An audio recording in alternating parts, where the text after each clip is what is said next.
Ben, our viewers just saw a video of the PI Museum, which you are the founder, curator of. What exactly is the PI Museum, though? I'll begin with today. Today, the PI Museum contains artifacts going back to the 1700s right up till today.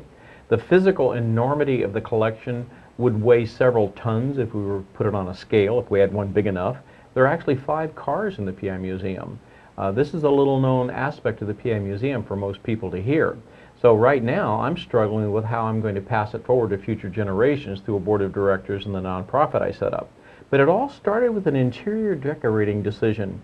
I was fortunate enough to get free rent for the first year by signing a 5-year contract and the restoration of an 1890s building in the heart of the Gaslamp Quarter before it actually became the Gaslamp Quarter. It was all talk, it was all planning, so there was no guarantees of anything.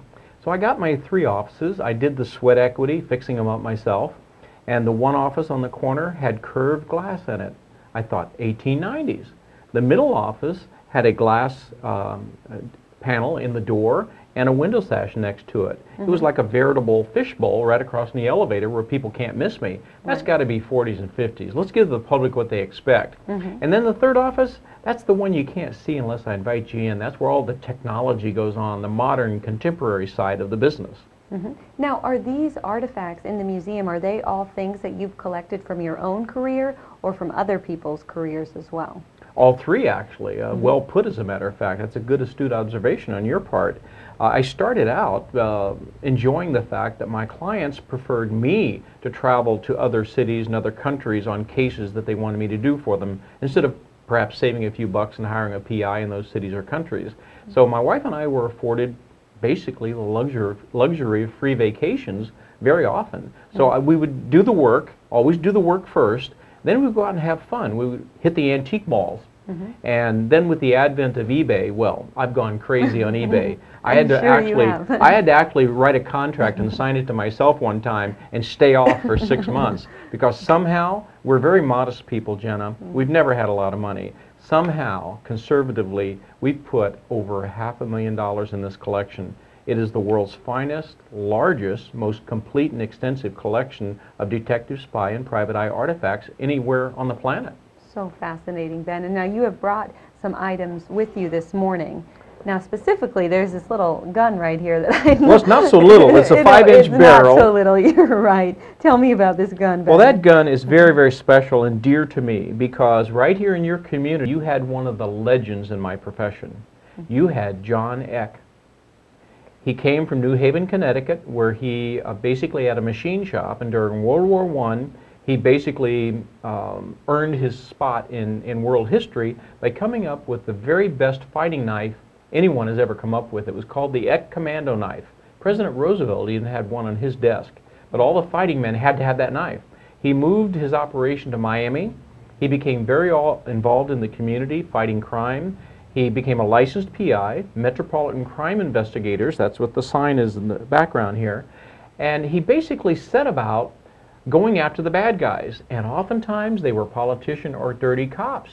So he was a equal justice kind of a sort of guy. You know, if you were doing something illegal and you were harming other people or making life dangerous for other people, he's going to put you in jail. It's that simple.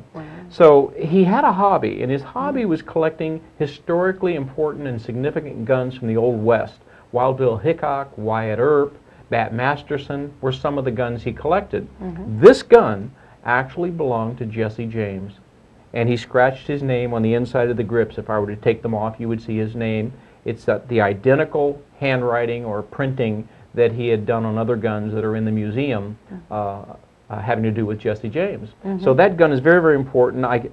That was donated to the museum by Gary Eck, the surviving son of John Eck, and it's one of the pride and joys of the museum, because Alan Pinkerton himself and all of his detectives could never capture Jesse James, and it drove Alan Pinkerton crazy. Jesse just kept eluding him. Right. Well, we're going to be speaking with his son Gary Eck later on in the show, not today, but hopefully very, very soon, and you will never let that gun go, will you? No, it's probably, you know, if it were put in an auction situation at some big auction house, and the bidders that collect guns like this, important historically connected guns with famous people in history, it could probably command $50,000 to $100,000. Who knows?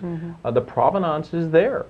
But this is the last gun that Gary had, and when John died, and then subsequently his mother Elsa died, and by the way, she was a Navy intelligence officer herself.